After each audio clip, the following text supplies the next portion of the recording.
नमस्कार CSK news में आप सभी दोस्तों का एक बार फिर से बहुत बहुत स्वागत है। दोस्तों आज हो गया 21 अगस्त, जो फटाफट बड़ी अपडेट निकल के आ रही है। आपको बता दें कि देश भर में संक्रमितों के आंकड़े के लाइव स्टेटस के साथ साथ आपको बता दें कि बड़ी खबर निकल के आ रही है। आपको बता दें कि प्रधानमंत्री मोदी के लाल किले की भाषण में पहले तो चीन ने शांति वार्ता की बात की और अब कूटनीतिक वार्ता की बात कर रहा है।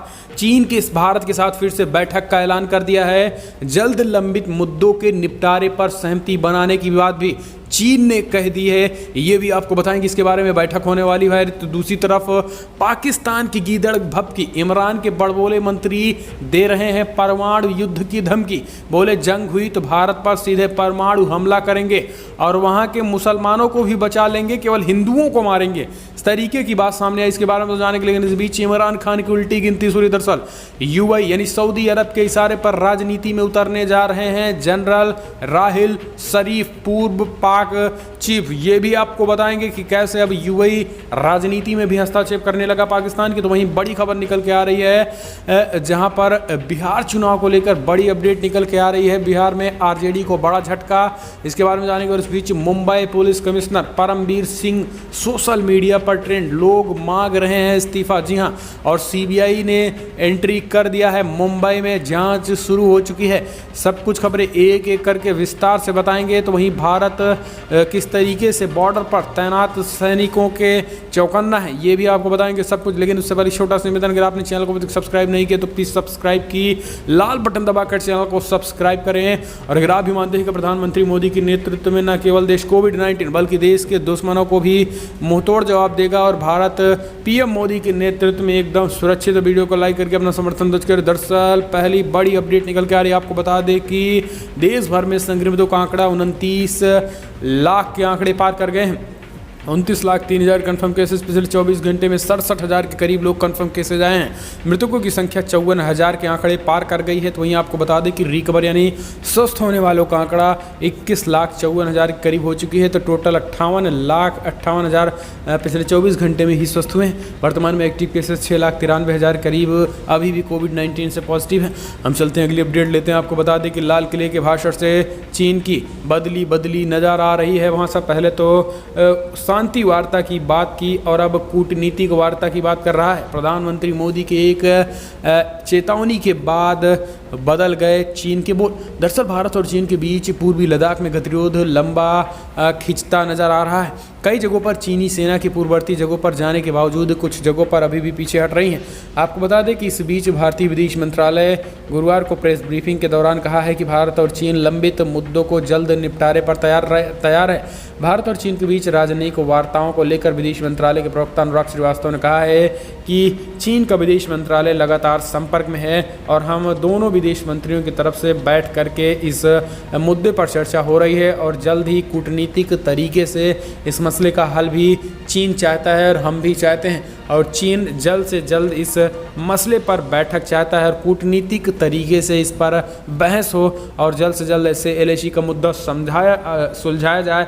इसको लेकर दोनों देशों के बीच वार्ता चल रही है और जल्द इन मुद्दों के निपटारे पर सहमति भी बन जाने वाली है। तो ये आपको बता दें कि विदेश मंत्रालय चीन ने भी कहा है कि फिलहाल हम भारत के साथ शांति चाहते हैं और कूटनीतिक स्तर पर हमारी वार्ता भी जारी है। दरअसल मीडिया ब्रीफिंग के दौरान कल चीन की विदेश मंत्रालय के प्रवक्ता झाओजुंग ने ये बड़ी बातें कही हैं। हम चलते हैं अगली अपडेट लेते हैं। लेकिन आपको बता दें कि इससे पहले चीन पीएम मोदी के लाल किले के भाषण के बाद से शांति की बात कह रहा था और अब कूटनीतिक बातचीत की बात कर रहा है। ऐसे में समझा जा सकता है कि पीएम मोदी के लाल किले के भाषण के बाद से चीन सरेंडर।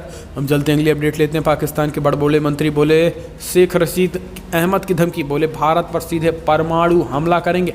दरअसल इमरान खान सरकार में एक मंत्री हैं जिनका नाम शेख रशीद है। वो संजीदा शख्स हैं और अपने बयानों से अक्सर चर्चा में रहते हैं। शेख चिल्ली की तरह बोलने वाले हैं और वो लगातार ऐसी बात बोलते हैं कि पाकिस्तान को ही हंसी के पात्र बन जाता है। और इस बार भी उन्होंने एक ऐसी बयान दिया है जैसे समझ में आता है कि किस तरीके से हिंदुओं को खिलाफ ये मुस्लिम परस्त पाकिस्तान है। आपको बता दें कि विदेश उनके मंत्री शेख रशीद कहते हैं कि भारत में हम परमाणु अटैक करेंगे अगर पाकिस्तान किसी भी तरीके से पाकिस्तान पर भारत ने कार्रवाई की तो। दरअसल आपको बता दें कि जैसे ही स्वदेशी फाइटर जेट पाक सीमा पर तैनात हुआ। चीन बौखला गया, पाकिस्तान बौखला गया और इसी को देखते हुए तेजस से इतना डरा कि परमाणु बम की धमकी दे रहे हैं और परमाणु हमले की धमकी में कह रहे हैं कि मुसलमान सुरक्षित रहेंगे जबकि हिंदू ही मारे जाएंगे। तो अब आप समझ सकते हैं कि ऐसे हंसी के पात्र वाली बात बोलेंगे तो कैसे मंत्री कहलाएंगे। हम चलते हैं अगली अपडेट। इमरान खान की उल्टी गिनती शुरू। सऊदी अरब के इशारे पर राजनीति में उतरने जा रहे जनरल राहिल शरीफ। दरअसल आपको बता दें कि पाकिस्तान के प्रधानमंत्री इमरान खान की उल्टी गिनती लगभग शुरू हो गई है। इमरान खान को आगे कुआं तो पीछे खाएँ दिखाई दे रहा है। आलम यह है कि उन्हें इन दिनों रात को भी नींद नहीं आ रही और आती भी है कैसे, उन्हें तो अपनी कुर्सी खिसकती दिख रही है। दरअसल मौजूदा सेना प्रमुख जनरल कमर जावेद बाजवा से इमरान खान तनाव के बीच पाकिस्तान की राजनीति में देश पूर्व आर्मी चीफ जनरल राहिल शरीफ की एंट्री होने जा रही है। पाकिस्तान की राजनीति पर करीब नज़र रखने वाले लोगों को कहना है कि सऊदी अरब के साथ साथ खाड़ी के कई देश राहिल शरीफ को पाकिस्तान की राजनीति में उतरने की कवायद में जुटे हैं। मीडिया रिपोर्ट्स की माने तो अरब के कई देश पूर्व सेना प्रमुख जनरल राहिल शरीफ की को राजनीति में उतारने की कोशिश कर रहे हैं। दरअसल यूएई ने यह तब ऐलान किया जब पाकिस्तान के विदेश मंत्रालय की तरफ से यूएई को टारगेट किया जाने लगा। हम चलते हैं अगली अपडेट लेते हैं। आपको बता दें कि मुंबई पुलिस कमिश्नर परमबीर सिंह हुए सोशल मीडिया पर ट्रेंड, लोग मांग रहे हैं उनका इस्तीफा।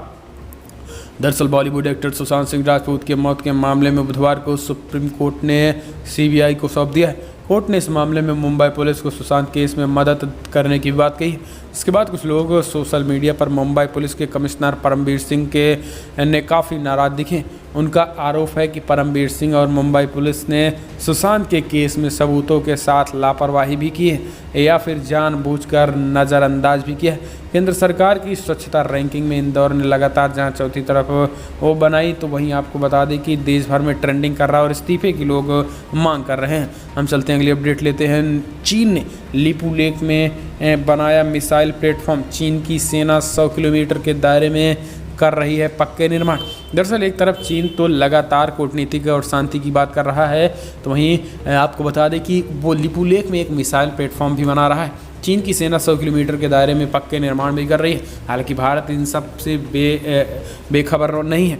पूरी तरीके से हर एक चीज़ भारत भी समझ रहा है। यही कारण है कि भारत ने भी लगभग चीन से सटे मनाली यानी हिमाचल से लेकर लद्दाख तक एक काली रोड बना दी है, जिसको शायद चीन को नहीं पता।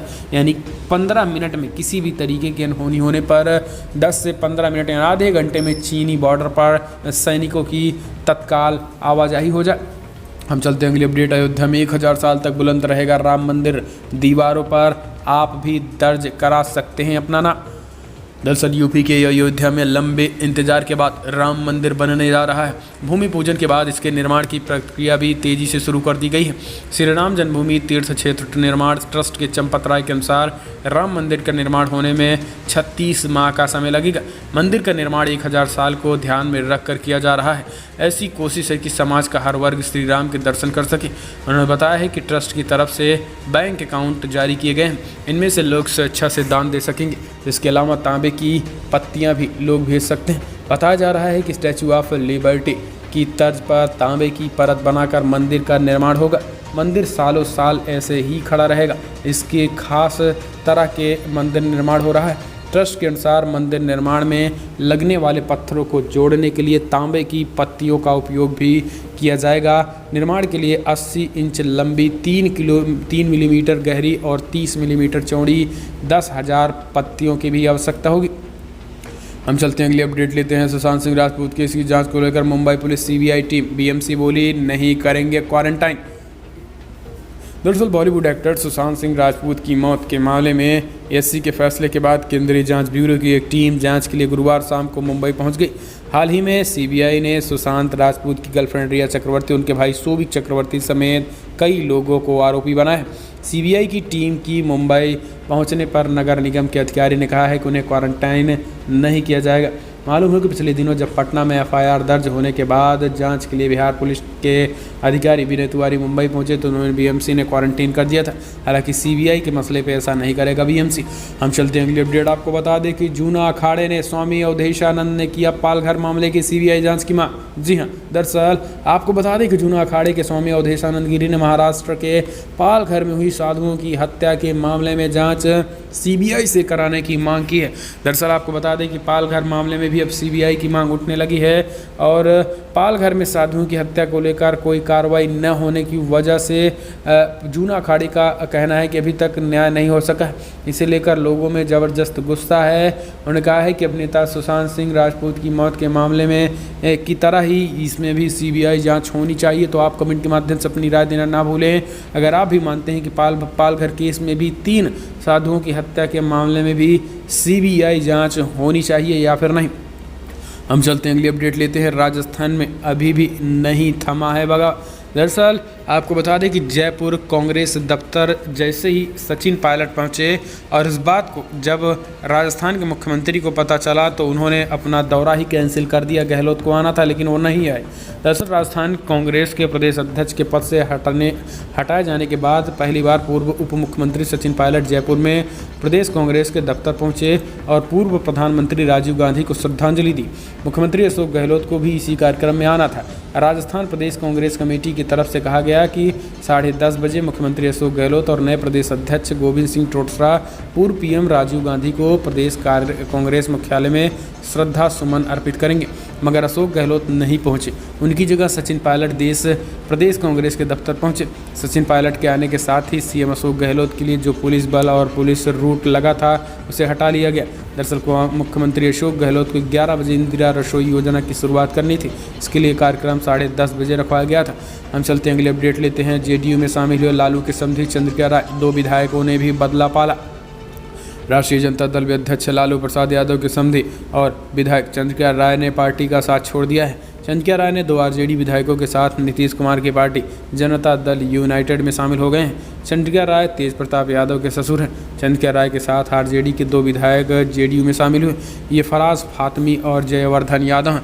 चंद्रिका राय छपरा के परसा विधानसभा सीट से विधायक हैं। बीते दिनों तेज प्रताप यादव और उनकी पत्नी ऐश्वर्या राय के बीच रिश्ते बेहद खराब हो गए थे, जिसके बाद चंद्रिका राय ने आरजेडी छोड़ दी थी। चंद्रिका राय के अलावा जेडीयू में शामिल होने वाले जयवर्धन यादव पटना के पालीगंज विधानसभा सीट से विधायक हैं।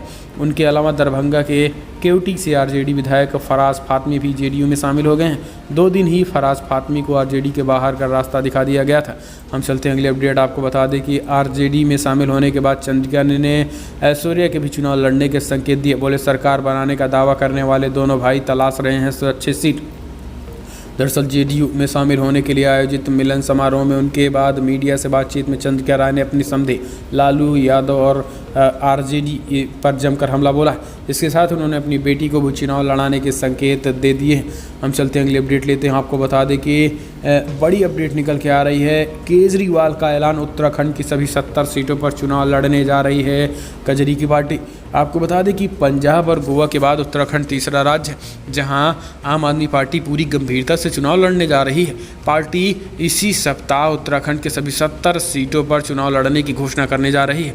1.5 माह पहले राज्य में कराए गए एक सर्वेक्षण के नतीजों से उत्साहित होकर आम आदमी पार्टी ने उत्तराखंड को कर्मभूमि बनाने का मन बना लिया।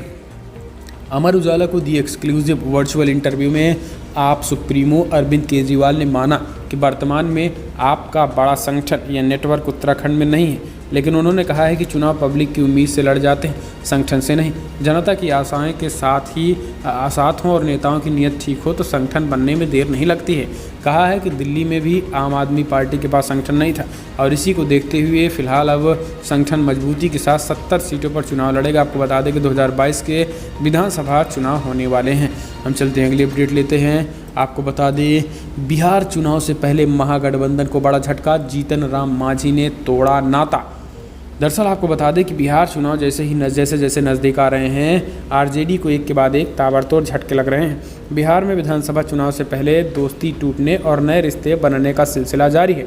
अब जीतन राम मांझी की पार्टी हम महागठबंधन से अलग हो गई है। मांझी की पार्टी कोर कमेटी ने फैसला लिया है कि अब महागठबंधन का हिस्सा नहीं रहेंगे। माना जा रहा है कि जीतन राम मांझी जेडीयू के साथ जा सकते हैं।